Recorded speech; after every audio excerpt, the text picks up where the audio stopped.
Apa yang membuat sebuah kota menjadi besar?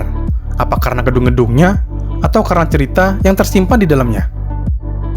Nah, selamat datang di Medan, sebuah kota yang sejak awal tidak pernah berdiri sendiri. Disinilah jalur perdagangan, kolonialisme, migrasi, dan budaya bertemu, membentuk wajah Sumatera Utara yang kita kenal hari ini. Medan bukan kota yang lahir dari satu identitas. Ia dibentuk oleh Kesultanan Melayu Delhi, perdagangan Tionghoa, kolonial Belanda, hingga masyarakat Batak yang datang dan berkembang. Bahkan, pada akhir abad ke-19, Medan berubah dari kampung kecil menjadi salah satu pusat ekonomi terbesar di Hindia Belanda. Semua itu dipicu oleh satu komoditas, tembakau Delhi. Produk yang begitu berharga hingga disebut sebagai salah satu tembakau terbaik di dunia.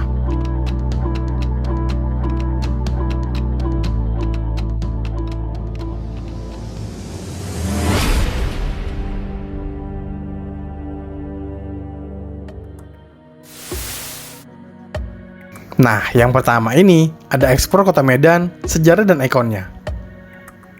Yang pertama kita akan melihat Istana Maimun, simbol kekuasaan dan politik kolonial. Dibangun pada tahun 1888 oleh Sultan Mahmud Ar-Rasyid Perkasa Alamsyah. Istana ini bukan sekedar tempat tinggal, tetapi simbol kekuasaan politik yang kompleks. Yang jarang disadari, arsitektur Istana Maimun adalah hasil kolaborasi lintas budaya. Melayu sebagai identitas utama, sentuhan Eropa dari arsitek Belanda, ornamen Islam dari Timur Tengah. Ini menunjukkan salah satu hal penting bahwa kekuasaan lokal pun tidak lepas dari pengaruh global. Warna kuning emas yang mendominasi bukan sekedar estetika. Dalam tradisi Melayu, kuning adalah warna kerajaan, simbol legitimasi, kekuasaan, dan kehormatan. Namun, ada lapisan lain yang lebih dalam. Kesultanan Delhi berkembang pesat karena hubungan dengan Belanda, terutama dalam industri tembakau. Dan artinya, istana ini bukan hanya simbol kejayaan, tetapi juga saksi hubungan antara kekuasaan lokal dan kolonialisme. Di sini, kita melihat Medan sebagai kota yang lahir dari negosiasi kekuasaan.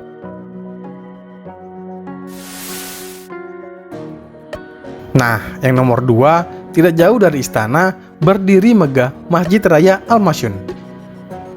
Masjid ini dibangun pada tahun 1906 dan menjadi salah satu simbol spiritual paling kuat di Medan.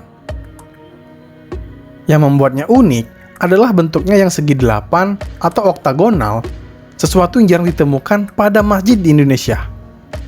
Materialnya bahkan didatangkan langsung dari luar negeri. Marmer dari Italia, kaca patri dari Eropa, ornamen dari Timur Tengah. Ini bukan hanya tempat ibadah, tetapi bukti bahwa Medan pernah menjadi kota kosmopolitan sejak awal. Masjid ini juga memperlihatkan bagaimana agama dan kekuasaan saling berkaitan. Dibangun oleh sultan yang sama dengan Istana Maimun, masjid ini menjadi simbol legitimasi spiritual bagi kekuasaan politik. Ketika kamu berdiri di dalamnya, kamu tidak hanya melihat keindahan, tetapi merasakan lapisan sejarah yang hidup.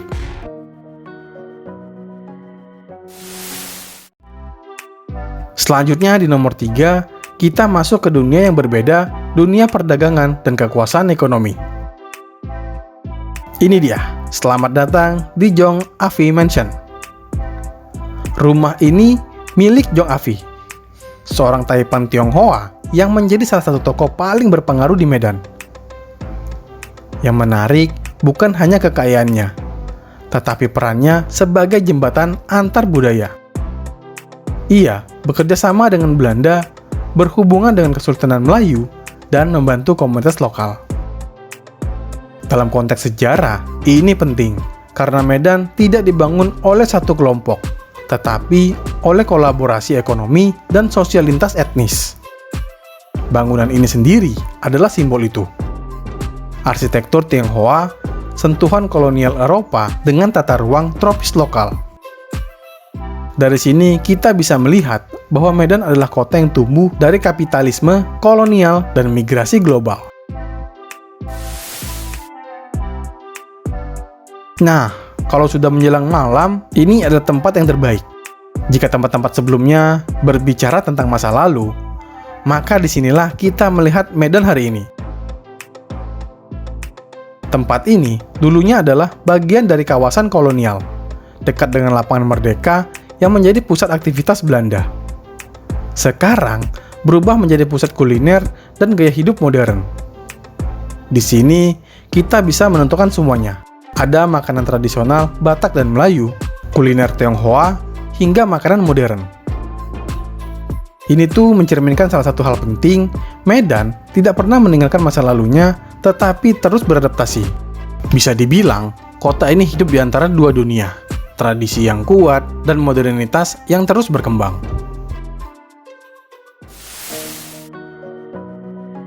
Selanjutnya kita akan eksplor gunung, vulkanologi, dan udara yang sejuk.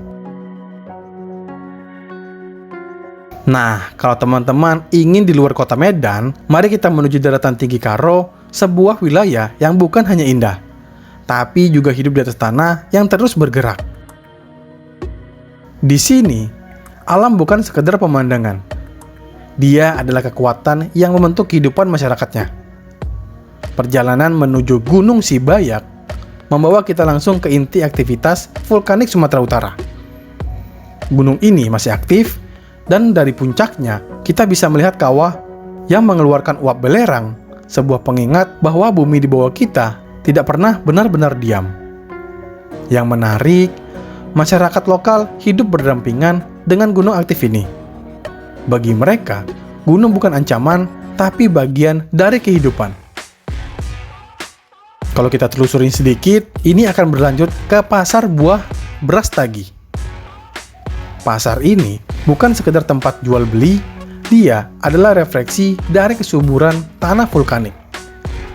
Jeruk, markisa, stroberi, semuanya tumbuh dari tanah yang sama yang juga bisa menghancurkan. Dari kejauhan juga terlihat Gunung Sinambung, salah satu gunung paling aktif di Indonesia dengan dekade terakhir. Letusannya telah mengubah kehidupan ribuan orang. Disinilah kita melihat paradoks alam yang memberi kehidupan sekaligus bisa mengambilnya ya. Dan hari ini kita belajar bahwa Sumatera Utara bukan hanya tentang budaya, tetapi juga tentang bagaimana manusia beradaptasi dengan alam yang ekstrim. Nah, kalau teman-teman ingin masuk lebih dalam, mari kita masuk ke salah satu ekosistem paling penting di dunia. Selamat datang di Bukit Lawang.